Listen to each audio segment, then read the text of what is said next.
Okay, everybody. So we are here today, lecture number 5, Divine Indications, Part 2, Prophecy. This is where we're at, as you see here. Everybody can hear me good. You guys can see also the PowerPoint here on the side. We are in lecture 5, as you see here. I think next week we're going to split up Divine Indications Part 3 into two separate lectures because it's long and I don't want to overwhelm with information. We'll make it up in one of the other lectures, so we're still going to have 12, but I think lecture 6 will have two parts to it. And today I want to really move on and get directly into the divine indications of prophecy. Now, when we're using prophecy as rational evidence for divine origin, we really have to set some parameters first because the idea of prophecy, many rational people have a very big misconception about what prophecy actually is. And this misconception comes from the entertainment industry. Right now we're heading into the last month of the year in the regular solar calendar. We're in December, and this is the time frame of the year where we're going to have all sorts of astrologers and fortune tellers, and we're going to have all these on news programs and all sorts of streaming shows, people that are making predictions, right? And most of us don't take these things seriously, right? Similar to like people reading horoscopes. Most people don't read too much into these things. But most of these statements that are given are usually things like, next year there will be war, there will be some great natural disaster. Now, sometimes they're right, sometimes they're not. But even if they are right? Let's say one of these prediction people gets up and says, there's going to be a big war in the Middle East this year. Does that mean that this person's a prophet? Unfortunately, it's been more often than not that there are wars in the Middle East, right? So predicting that it's going to be hot in Southern California in the summer, it's not really, it doesn't really make you a prophet. But it's these types of misconceptions about the idea of prophecy that we really need to deal with and that what we need to discuss and debunk before we get into what prophecy actually is, because prophecy in the Torah is one of the most, if not the most, um, direct way that Hashem communicates His will with His people through the prophet of Moses, through the later prophets, and there were very specific conditions to how we know who is and isn't a prophet, who we should listen to and who we shouldn't. We're not going to be looking at it as much from that perspective today, right? Because today we don't have prophecy where someone can come and tell us I'm a prophet, this is what you need to do. That's really was more in the time of the last prophets that lived up to the destruction of the first temple. But what we are doing now is we're going to be looking at these prophecies and using them as evidence within our cumulative rational test that we've been doing for, of course, all of you that have been following along with the lectures in the book. I think you guys have really, a lot of your emails and your answers were showing me that you guys are really understanding and really engaging, and I'm happy with that. So let us examine what is the criteria for an authentic prophecy, right? So something that we can all agree rationally that if somebody makes this prediction under these conditions, we're going to say, hey, there's no way he could have known this. This has to have come from a metaphysical power. So the first thing, the obvious, but we need to state the obvious. One second, I got somebody here in the waiting room. Let me let them in. Okay, great. And actually, wait, this is a good place to, we have a question down here. Trevor's also asking if prophecy is one of the 13 principles of faith in Judaism. One of Maimonides' 13 principles of faith is yes, that Moses is the greatest of all prophets, and there will never be a prophet again like Moses. So yes, prophecy is included there in more than one of the principles of faith. So let's get into what are the conditions for prophecy. So the first thing we said, chronological priority. And that means that the prophecy must be documented before the event occurs, right? Saying something after the fact, I mean, we really don't have to explain much more about that. Now, for the purpose of our lecture, and in order not to get into an argument about when the written Torah, when the 5 books of Moses was written, because as we discussed in our earlier lectures, There is a discrepancy between what secular historians say, what the Jewish tradition says. So I don't really want to get into that argument, even though I'm sure I'm confident I could win that argument. But without getting into that argument, we're going to deal with events that occurred in the last 2,000 years. Because events that occurred in the last 2,000 years, for sure, the written Torah existed. How do I know for a fact? Does anybody want to answer this question? Because we dealt with it in the previous one of the previous lectures. How do I know for a fact that from all sources the Torah existed at the minimum 2,000 years ago? Anybody want to take a stab at the question?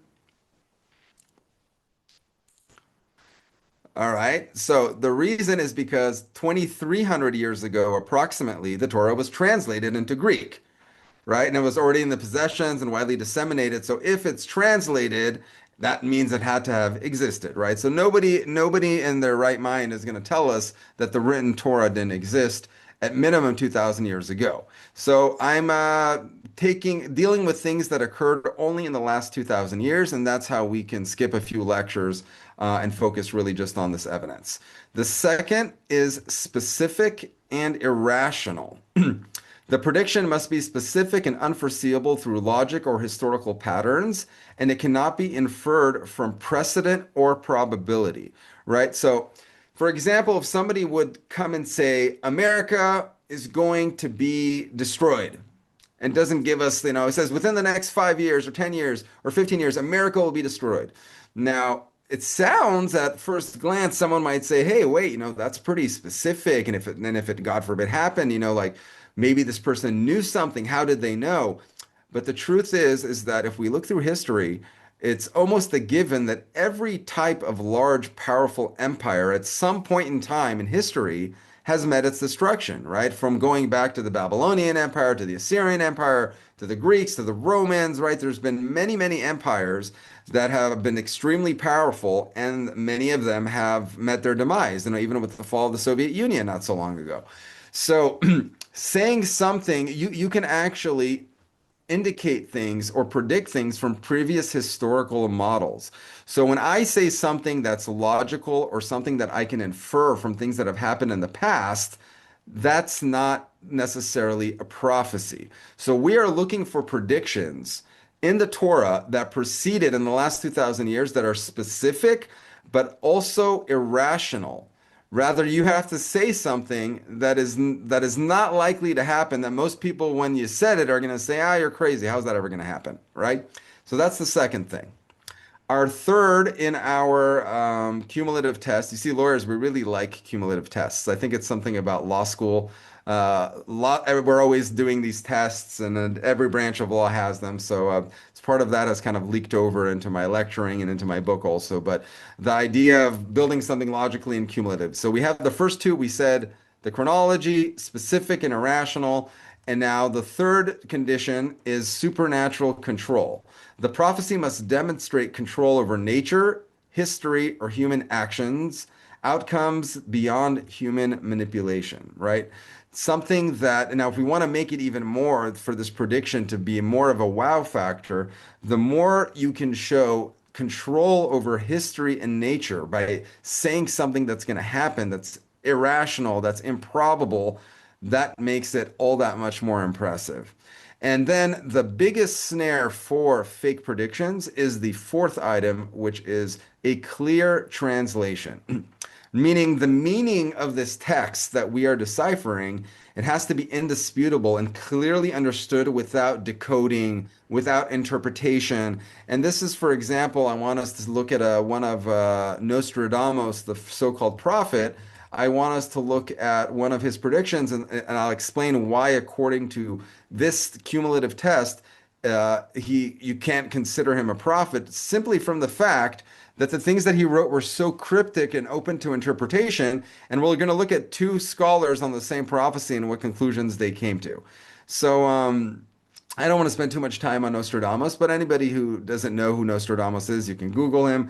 And he's somebody that wrote what's quatrains. He wrote these very cryptic type poems that made all types of predictions. There's people saying that it's prophecy, some saying he didn't intend for them to be prophecies. But bottom line, let's look at the content and see if this is something that you can really prove as a prophecy. So here's one of Nostradamus' prophecies. In Fire, the color of gold from the sky seen on earth, struck by the high-born one, a marvelous happening, great slaughter of humanity, a nephew taken from the great one, the deaths of the spectators, the proud one escapes. Okay, so I think you guys already kind of see we have a problem here because this could mean a very many different things. And just to illustrate that point, Erica Cheatham in her book, she says that this prophecy is referring to Napoleon III in 1870. Henry Roberts, who is a different Nostradamus scholar, he says, "Oh, this is clear. This is actually, I mean, his language is actually, it's a bit humorous to me. He says, oh yeah, this is absolutely clear. This is referring to Einstein and nuclear fission, nuclear fission that the E equals mc squared formula. How could you not see that?" Right? So you see that in this situation, when something is cryptic and it needs to be interpreted, and fire means this and the sky means that, and the slaughter of humanity, it's a spiritual slaughter, not a physical one. Whenever you start getting into commentary and interpretation, we can make a prophecy pretty much out of anything. So again, we have the four things that we talked about. So it's got to be clear. It needs to be written before. It can't be predicted through something that's a historical model or logical. And the more control over nature, the more impressive the prediction becomes. So that's really, does anybody have any questions about, this, the cumulative test or what we're looking for? Does everybody agree that if a prediction meets these four criterias that we talked about, right? Like these four, if somebody comes in advance and gives us something that fits this criteria, would you all agree that this is something that cannot be figured out by somebody without some kind of metaphysical power or connection? You guys can just raise your hand or take a thumbs up. All right, if nobody is like chiming in and arguing with me, then I'll assume you guys are accepting it. But we have some thumbs up. Okay. Good. So yeah, I mean, I think we've set some pretty high standards for what a prophecy is. Now let's take a look at some of them. I want to focus on the logical progression of chapter 28 in Deuteronomy, Varim Kafchet. This sequence of prophecy comes from what we call the Tochecha. Tochecha is the admonition. It is a very terrifying part of the Torah where when we read this every year in the Torah halls, people, we try to read it quietly and quickly, and it's very unpleasant, but it's something that needs to be read every year, and it comes right after the blessings. If you follow the Torah, this will be all the blessings that you will be provided. And then we get into what's going to happen if you don't follow the Torah. And there's two different admonitions in the five books of Moses. And unfortunately, anybody who's learned a bit about Jewish history, every single thing in this admonition at some point in time has happened to the Jewish people because the Jewish people were not faithful to the law of Moses, and that was the result over many different times, including the destructions of the temple.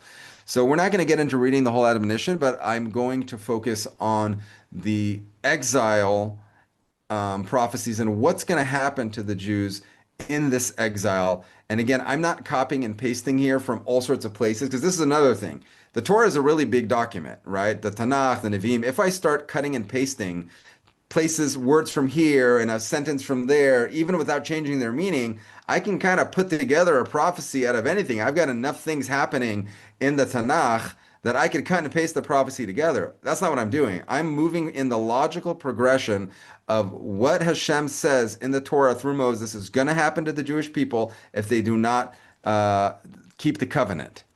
So the first part starts out, Deuteronomy 28 says, "You will be torn up from the land which you are about to occupy." Okay, so the Torah predicts exile. I'm bringing you to the land of Israel, 40 years in the desert, you're coming in, if you don't keep my law, you will be torn up from the law that you're about to occupy. Now, this in itself, there's many peoples that were exiled from their land, and it's not necessarily something that constitutes some kind of evidence of a prophecy just because the Torah says you would be exiled, and we were, right? Not enough yet, but let's keep going. The next part, Hashem says, God will scatter you among the nations from one end of the earth to the other. So you're going to be torn up from the land, and you're not just going to be all, destroyed and disappear. The Torah is very specific. You're going to be scattered from one end of the earth to the other. Now, obviously, we all know that the Jewish diaspora spanning the last 2,000 years, right? The Jews have spread into every place imaginable on the planet. The joke among Jews and in Chabad is that anywhere you can find a McDonald's or Coca-Cola, you'll find a Chabad house also. You'll find a Chabad house anywhere in Indonesia. I mean, I don't know if they got one in the North Pole yet, but other than that, there's no place in the world where you're not going to find some Jews, and the Jews have built communities all over the world. There's also reasons for this Kabbalistically. We won't get into that, but we see that this second part of the prophecy has come to pass, and there's really no way to argue with that, right? The Jews spread out all over the world, just like it says here. Now, what I really want to talk about now is what are the chances that a small group of people, right? Because the Jews have never really crossed the 20 million people. People don't realize the Jewish people in the world, even today, there's only about 18 million Jews in the world. It's about 0.2% of the population. At no point in history have the Jews from in the diaspora ever exceeded this mark, right? The Jews have never been these hundreds of millions of people or a billion people like in China, right? We're talking about 0.2% of the population. Now, what chance does a group of people that is uprooted from their land and scattered all over the world when they're so few in number, what chance do they have to actually survive? Because if we look at simple population mathematics, right, we see that the moment a group is conquered and dispersed, and this was, for example, what the Romans, what they would do, what the Greeks would do also, when they would conquer a certain place, they didn't want people to ferment uprising. So what they would do is they would move them around and they'd move them their whole community to a different area because they didn't want them to continue to have this connection to the place that they lived.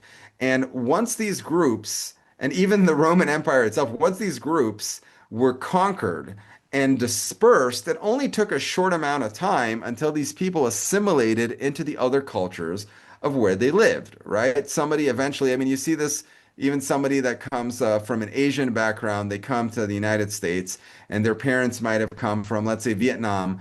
And they were, you see one generation, two generation, these kids, they might have some history and they might have some food that they still do at home, but these kids have become American kids. And the Vietnam kid will marry a kid from Texas, and then their kid is a mix of something. And within a, couple generations, people will say, yeah, we have some kind of history from Vietnam, but they become something else. That's what naturally happens.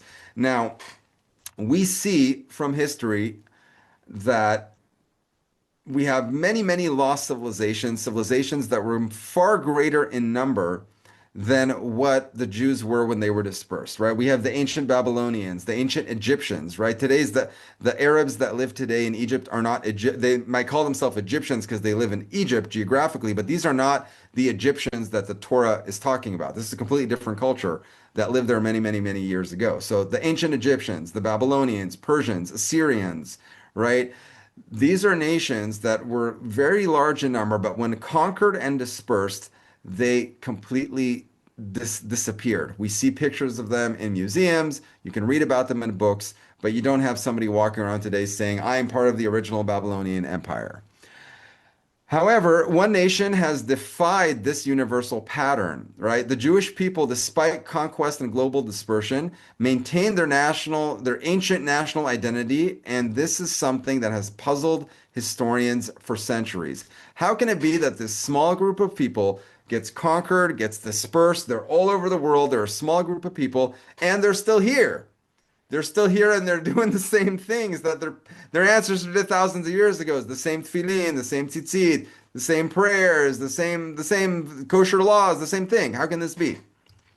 Right? And I'm not going to read you guys all these quotes. These are quotes that you can go through, whoever has the book can read. And also, again, this PDF it always gets sent to you guys.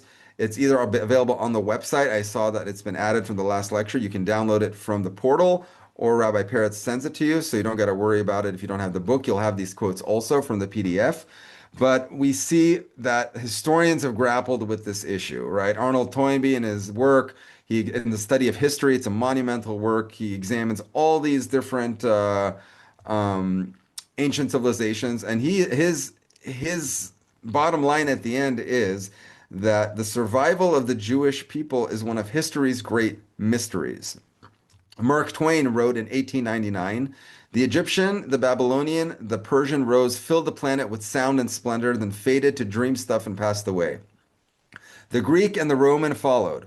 The Jew saw them all, beat them all, and is now what he always was, exhibiting no decadence, no infirmities of age. All things are immortal but the Jew, all other forces pass, but he remains. What is the secret of his immortality?"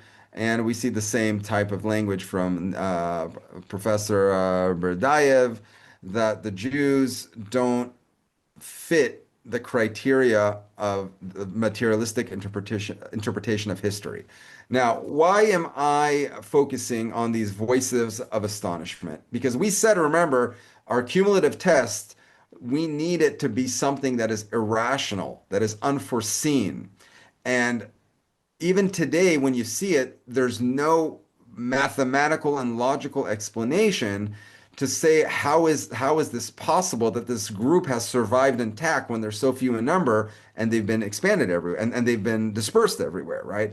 So this fits to our what we've set up for ourselves in the beginning for what constitutes prophecy, right? Because if I'm now imagine if I'm making up, we always have to go back to what's the alternative to the Torah being divine is people making it up. Okay, so now I'm sitting making up this book, and after I decided to tell everybody what they can eat and they can't eat and where they can go and what they can look at and all these rules that I made up, now I'm going to start telling them, hey, look, if you don't follow my rules, this is what's going to happen with you, right? You're going to be dispersed all over the world, and you're going to survival of history, and you're going to do this while remaining few in number. And we haven't got to those actual sections yet. We're going to get to those sections, but how can I come and say something like this? How do I know what's going to happen 2,000 years forward? Right? I mean, if he was making this up, the Jewish people should have been, when they were conquered and eventually exiled, they should have assimilated just like everybody else.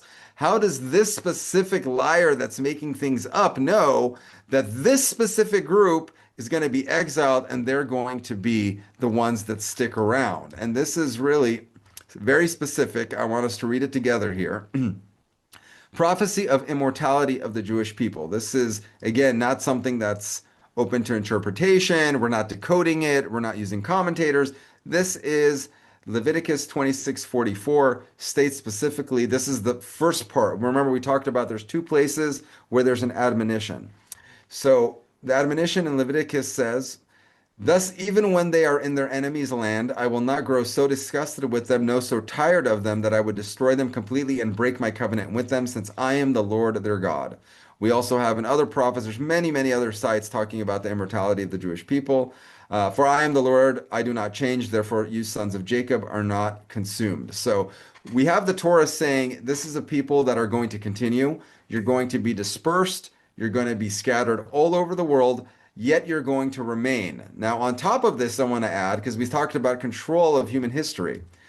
Not only is it you're going to remain, you will always remain few in number. Think about this. Deuteronomy 28:62 states, "And you shall be left few in number, whereas you were as the stars of heaven for multitude." Instead of promising large populations for survival, the Torah predicts remaining perpetually small. So, and this is really the catch here. This is where I really think that the evidence becomes very, very, very strong and convincing. Because if you're going to promise that you're going to be exiled and you get a survival of history and you're going to be dispersed all over the world, the most basic rational logical thing is to say that you're going to be a big group of people. But to say you're going to stay, you're going to be dispersed, and you will always remain small amount of people. This shows control over history. Only somebody who is in, or a power that is in control of all of history can keep something like this in this balance.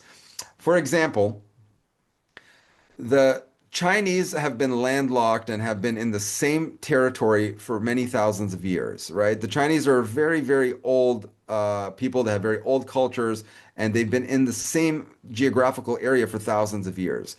How many Chinese people do we have on the planet right now? Billions, right? At least 2 billion, I believe, is the latest number. Because that's how it works with population mathematics. Either a group is in its territory and they are growing and growing and growing until they become billions of people, or a group assimilates, they move around, they disappear, or the numbers are diminishing. Every single nation that's been conquered and dispersed, they've all assimilated, as we've seen from the previous evidence that we talked about from all these ancient civilizations that you only read about them in history books. So to say you're going to be dispersed and you will always remain and you're always going to remain small in number, how can somebody predict that without having full knowledge of history? Now, let's add to this. It's not enough. If it's already impossible for the Jewish people to survive, let's look at the next part of the admonition.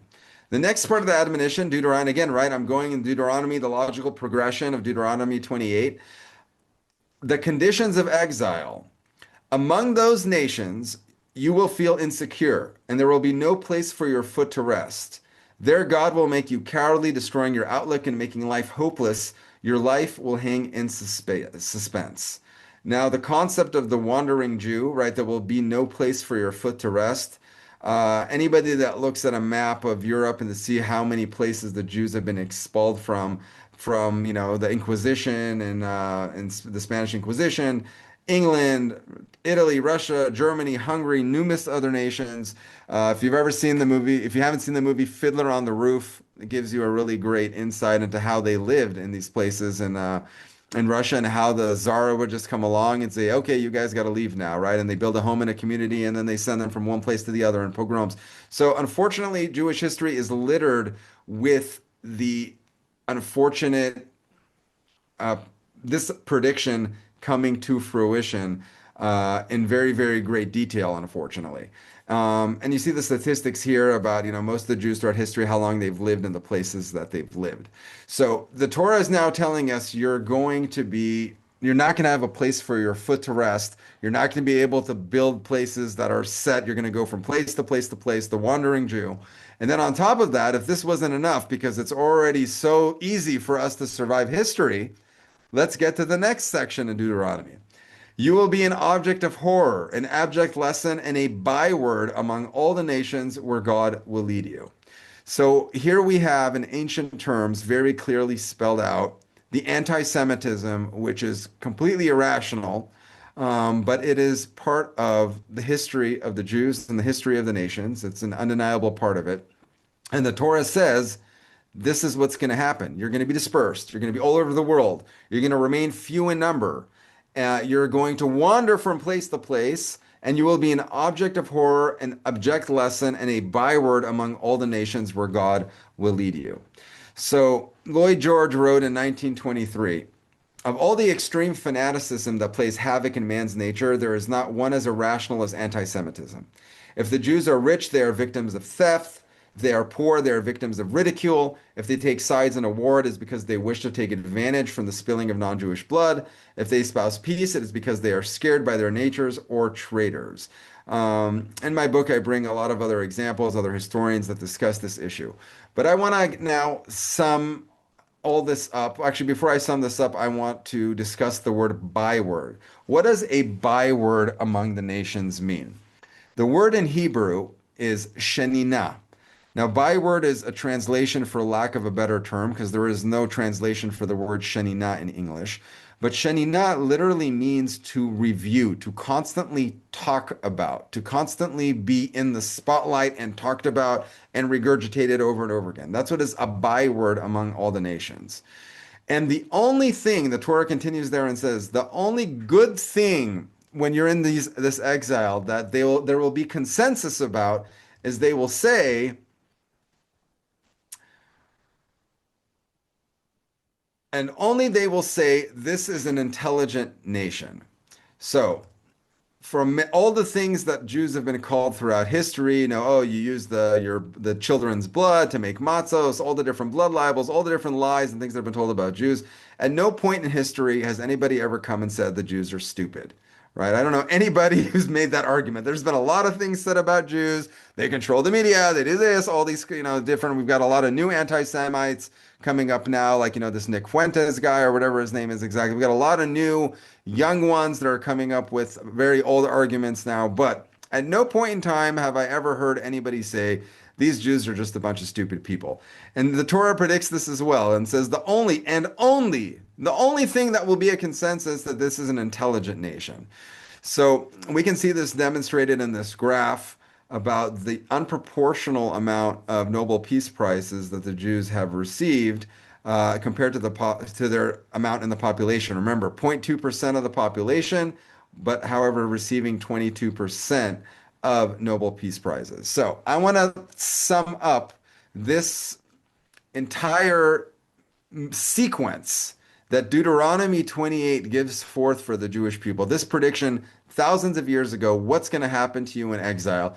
And then I want to see if whoever has any kind of opinion or argument, how something like this could be written by a human being in advance. So this is the recipe for annihilation. 1, exile from their homeland. 2, global dispersion from one end of the earth to the other. 3, remaining few in population throughout exile. Number 4, perpetual wandering and expulsion, never finding lasting peace. 5, becoming objects of horror, facing hatred and persecution. And 6, constant prominence and the actions scrutinized and debated. People sometimes think that Israel is this very, very big country and it's got a lot of people and very powerful because it's always in the news, right? You can go CNN, Fox News, all these places. It's constantly every single thing that happens here in Israel makes front page news. And people don't realize there's only 8 million people in this country, then it's the size of New Jersey, right? So what is the whole world focused about, right? Something happens in Gaza, something happens with Syria, it's front page news, right? Everybody's up in arms. What about, like the genocides going on in Sudan and things like that right now? You never hear about them on the news. If you're not searching for it, you'll never even know what's going on. But the Jews are news. And I think that's Mark Twain actually wrote that also. Jews are news. So we have this recipe that the Torah sets forth over 3,300 years ago in the Torah. But even if we take a secular date, it's way before, right? When this happened, right? At the minimum that we talked about. How can a human being say, after all of this, the Torah promises the impossible, the eternal survival of the Jewish people, and then also predicts the eternal survival of the Jewish doctrine of the Torah itself? This fits the criteria of prophecy that we laid out in the beginning in a very, very precise manner that I don't see. I mean, I'm still waiting for somebody to sometimes, I talk with very intellectual people that are atheists, that are very well read, very, very, very smart people, and they can tell you all sorts of amazing scientific theories, brilliant people. But I say, look, I talk to them about this issue. Explain to me. You're going to tell me, okay, this is things, people made it up. You don't believe there's a God. Explain to me how a book can set this forth in such specificity and have this all happen. How could this happen? Explain to me how this is a coincidence. And we talked before we started this lecture about Amalek. Amalek in the numerical value, the gematria of Amalek literally means doubt, safek. What did Amalek want to do when they came to fight with Israel right after the Jews crossed the Red Sea, the Reed Sea? What did he want? He wanted to show, this is all a natural phenomenon. There's nothing special here. We want to cool everybody off and show you that it's possible to fight with them. We don't believe that there's anything supernatural here. This is all random. This is all a product of coincidence. And that's what Amalek really is, their essence, as far as from a Torah perspective, is the idea of sowing doubt in one's mind. So when you talk to someone and say, look, explain to me, if you're going to be intellectually honest, how could a human being have written this? Crickets. There's no real answer. You can start hypothesizing and saying, well, I don't know. Yes, but the bottom line is if you're going to have any kind of intellectual honesty, you have to admit that this is not something that somebody can just make up. And we're talking about established history, thousands of years, very, very specific. And this is what we're talking about when we're talking about prophecy from the Torah. As opposed to, cryptic verses that people are trying to copy and paste and fit into other historical narratives. Now, I want to take this even one step further. Does anybody have any questions up till now before I take us into the last part of this prophecy? Everything clear? You guys can turn and mute or ask or type at the bottom. You guys are quiet today. It looks good, Rabbi. You explained it quite well. It's pretty clear. Okay. Thank you, Leo. So, after all of this, what does the Torah say what's the next thing? What does the Torah say? After this whole horrible thing, this horrible journey you're going to be on. Now, again, this didn't have to happen. This is based on the Torah. This is conditional. The Torah says, if you go follow the law, read all the blessings. If you don't, this is what will befall you. And unfortunately, we see the path that was taken and we see what has befallen the Jewish people. And then after all of this, the Torah says, don't worry, because after this whole thing, there is light at the end of the tunnel. These prophecies accumulate, and again, we're here getting into the next chapter. We finished Deuteronomy chapter 28, and the Torah is now comforting in Deuteronomy chapter 30. And it says as follows. Then the Lord your God will return you from captivity and have compassion upon you, and will return and gather you from all the peoples where the Lord your God has scattered you. If any of you who are dispersed be in the uttermost parts of heaven, from there will the Lord your God gather you, and from there will he fetch you. And the Lord your God will bring you into the land which your fathers possessed, and you shall possess it.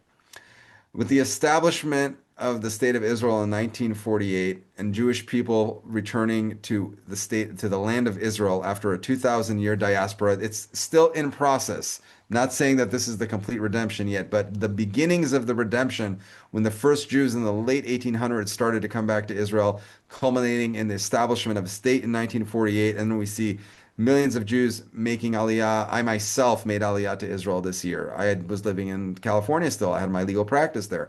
I myself am part of this prophecy being fulfilled of the Jews returning to the land. And you know how many, over 100,000 Jews, I think, returned to Israel during the war. People saying, where are you guys going? There's ballistic missiles. They're just like, no, we're coming back to Israel. How many people do you know? You can't get a flight to a war zone. People are fighting and paying thousands of dollars to get on flights to come to Israel, even though everything that's going on here, because this is a spiritual awakening. Now, never through history has there been a group of people that has been exiled, scattered throughout the whole world, survives all of these things throughout history, and then they're ending up back where they started. This is something that is unprecedented. It's still unfolding, but you see that the Torah outlined this as well.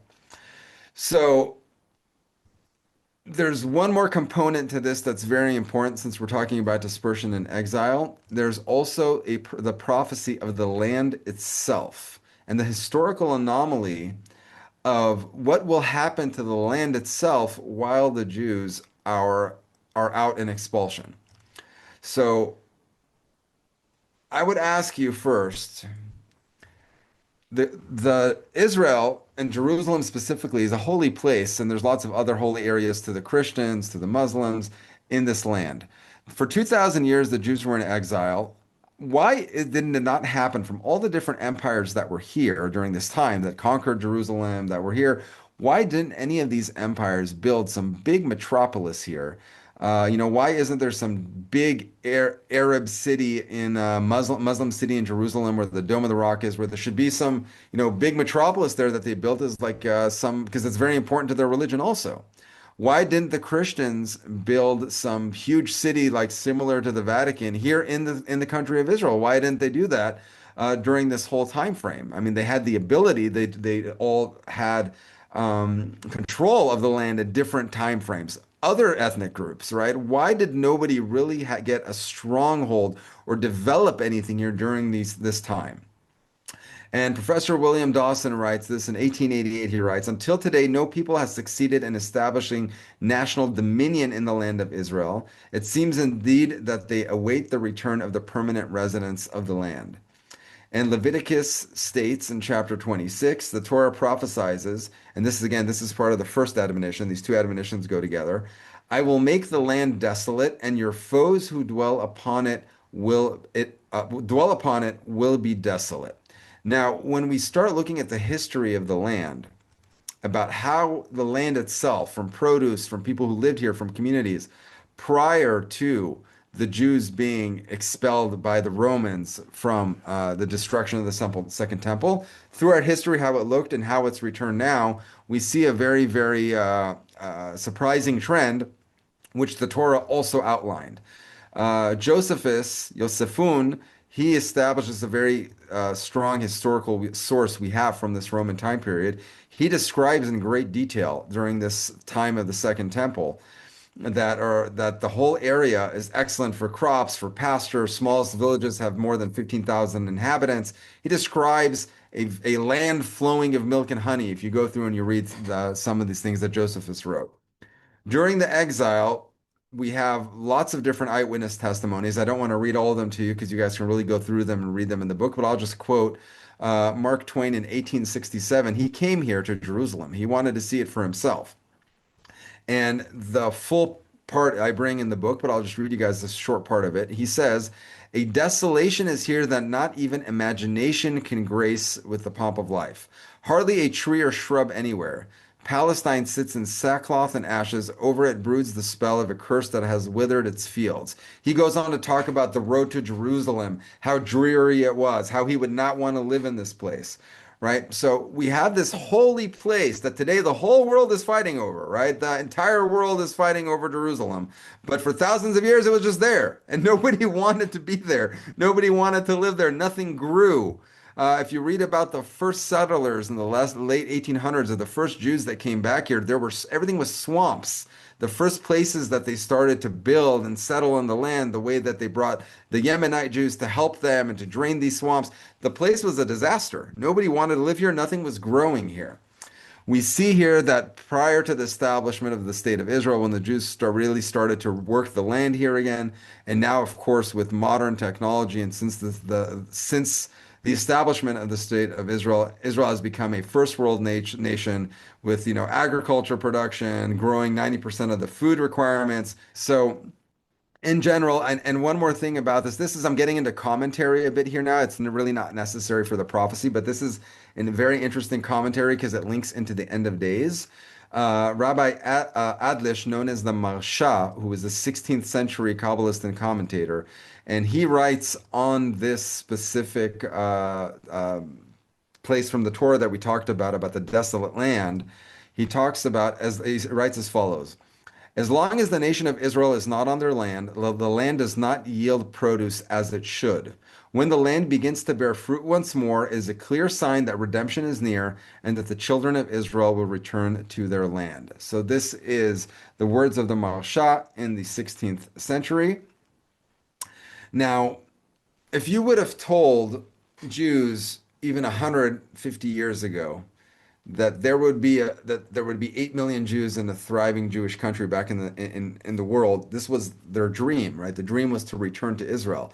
And a big part of prophecies that were not understood for the future, because if we go and we read, Ezekiel's chapter 39 and Zechariah chapters 14 and 15 about the final war of Gog and Magog, it talks about Jews being in Israel, about a Jewish population center and a man named Gog and a group of people of nations from Magog and all these armies coming with him to fight in Israel against the Jews. That's the short outline of what's happening there. Now, this didn't make a lot of sense to Jews because they said, "Who is he going to come fight? We're not there. Like, there's nobody there, right? There's no Jews living in Israel right now that makes sense with what it says in these prophecies, because these prophecies are clear that they're occurring in the land of Israel after a desolation. And so I encourage you to go and read these chapters and read just the basics of it. But now when we see that the Israeli